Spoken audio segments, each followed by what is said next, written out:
bien dans son job pour parler des étudiants, mais pas seulement, des étudiants qui vont devenir des dirigeants, des cadres, des managers, des étudiants engagés et qui s'engagent. On en parle avec vous, cher Manuel Malo. Bonjour.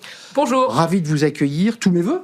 Absolument. Une belle année à vous et à toutes vos équipes. Directrice EDEC New Gen Talent Centre, alors qui est un anglicisme. En quelques mots, c'est quoi? C'est un centre de recherche, de data, d'observation des jeunes. C'est ça. Nous produisons de la donnée sur les jeunes pour nourrir ces fameuses problématiques d'attraction, fidélisation, engagement que se posent les entreprises. Et vous donnez des clés aux entreprises pour qu'ils comprennent, parce qu'on a souvent des débats sur ce plateau où ils se disent mais c'est Gen Z, je ne sais pas comment lui parler. Là, ça les aide. C'est exactement ça. Elles étaient déconcertées, on essaye qu'elles soient un peu moins à la lecture de nos études. On a à peu près 2 à 3 millions de data, on a interrogé plus de 100 000 jeunes en 12 ans.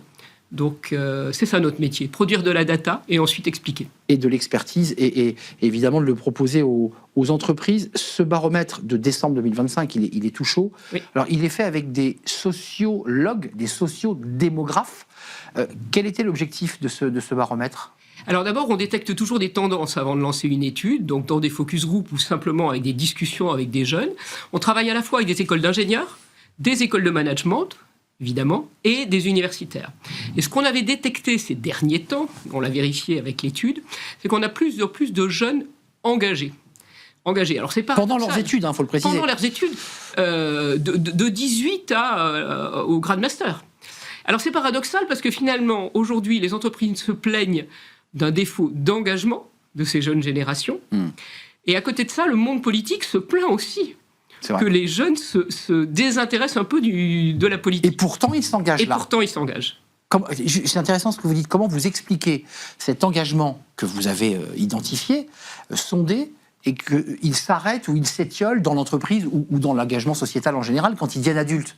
Alors probablement parce que cet engagement-là, ils le choisissent. On voit très bien. Alors donc 82%, puisque c'est le chiffre clé, nous déclarent un engagement. Alors c'est une définition du Conseil économique et social. C'est une définition non opposée. 82%, c'est la proportion d'étudiants qui consacrent du temps à des activités citoyennes volontaires, régulières, et là c'est intéressant, non rémunérées. Ils consacrent du temps. C'est ce chiffre effectivement qui est clé. Ça veut dire que cette jeunesse, elle est prête à s'engager. Elle est plus que prête à s'engager. Elle s'engage. Elle s'engage sur le temps scolaire, sur les vacances également.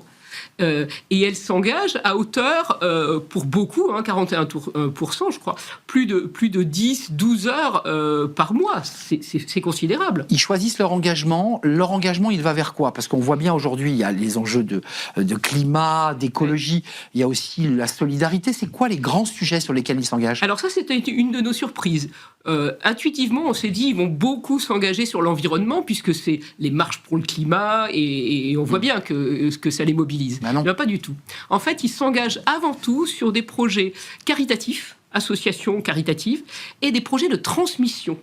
Et ça, c'est intéressant, parce que celui qui est éducateur sportif dans son village pour entraîner au foot des jeunes le mercredi après-midi, il donne du temps sur ses loisirs. Et ça constitue le deuxième, juste après les associations caritatives. Et bien avant, en termes de proportion, sur l'environnement.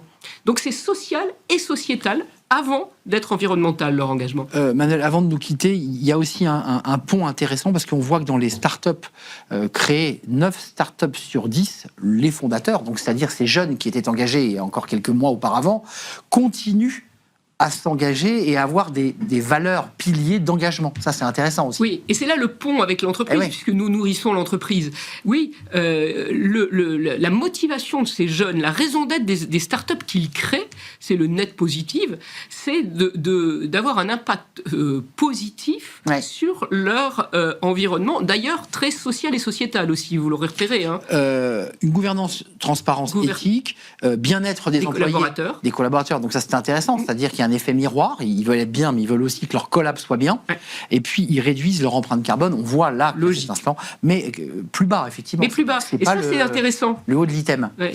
Juste un dernier mot, est-ce que vous avez le sentiment, avec le recul que vous avez sur votre centre de recherche, avec ces sociologues, démographes, que cette jeunesse est en train doucement, mais sûrement, de transformer le business, le monde du travail, sans qu'on s'en rende compte vraiment? Oui, alors effectivement c'est doux. Nous, on a un recul de 12 ans aujourd'hui. En fait, elles rendent les entreprises redevables des enjeux du monde. Pas forcément responsables, mais redevables des enjeux du monde. Donc, notre credo, vous savez, c'est former pour transformer. Mais c'est ces jeunes qui nous disent, nous, on veut transformer l'entreprise. Et ça leur tient beaucoup à cœur.